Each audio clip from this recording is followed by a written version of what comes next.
சங்கீதம் 23 அதிகாரம் 5 வசனம் சொல்லுகிறது, என் சத்துருக்களுக்கு முன்பாக நீ எனக்கு ஒரு பந்தி ஆயத்தப்படுத்தி என் தலை எண்ணெயால் அபிஷேகம் பண்ணுகிறீ, என் பாத்திரம் நிரம்பி வழிகிறது. சங்கீதக்காரன் சொல்கிறாரு, கர்த்தர் எனக்கு ஒரு பந்தி ஆயத்தப்படுத்துகிறார். அது மட்டும் இல்லை, அது எங்கே ஆயத்தப்படுத்துகிறார் சொல்கிறாரு, சத்துருக்களுக்கு முன்பாக நான் ஆயத்தப்படுத்துகிறேன் அப்படிங்கிறார். பாத்திரத்தை நிரம்பி வழி செய்கிறார், தலையை எண்ணெயால் அபிஷேகம் பாருங்கள். இந்த ஆடு மேய்க்கிற மனிதன் எப்போதுமே இந்த ஆடுகளை சுகபத்திரமாக பாதுகாக்கிறார். பாதுகாப்பது மட்டுமல்ல, அந்த ஆட்டை கனம் பண்ணுகிறார். எப்படி கனம் பண்ணுகிறார் என்றால், சத்துருக்கள் சூழ்ந்திருக்கிற வேளையில், ஓனாயி, சிங்கம், கரடி, புலி இதெல்லாம் சூழ்ந்திருக்கிற வேளையில் இந்த மேய்ப்பன் தன்னுடைய ஆட்டை தன்னுடைய பாதுகாப்புகளாக வைத்திருக்கிறார். அவைகளிடமிருந்து இவைகளை பாதுகாத்து இவைகளுக்கு தேவையான உணவை கொடுக்கிறார். இந்த ஆடெல்லாம் மகிழ்ச்சியாக இருக்கிறத பார்த்துட்டு அந்த சத்துருக்களுக்கெல்லாம் வெக்கமாகி போச்சு.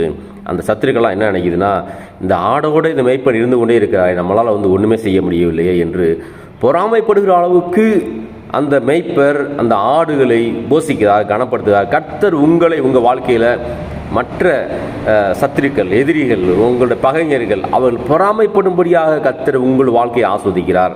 உங்களை பழுகை செய்கிறார், பெருகை செய்கிறார். உங்களுடைய காரியங்கள் எல்லாவற்றையும் நேர்த்தியாக அவர் செய்கிறார். அவர் தான் கர்த்தர். கர்த்தர் சொல்கிறாரு, சத்துருக்களுக்கு முன்பாக நான் உனக்கு ஒரு பந்தி ஆயத்தப்படுத்துகிறேன், உன்னுடைய தலை எண்ணெயால் அபிஷேகம் பண்ணுகிறேன், உன்னுடைய பாத்திரத்தை உன் வாழ்க்கையை நிரம்பி வழியை செய்கிறேன் என்று சொல்கிறார். கர்த்தர் உங்களை ஆசீர்வதிப்பாராக.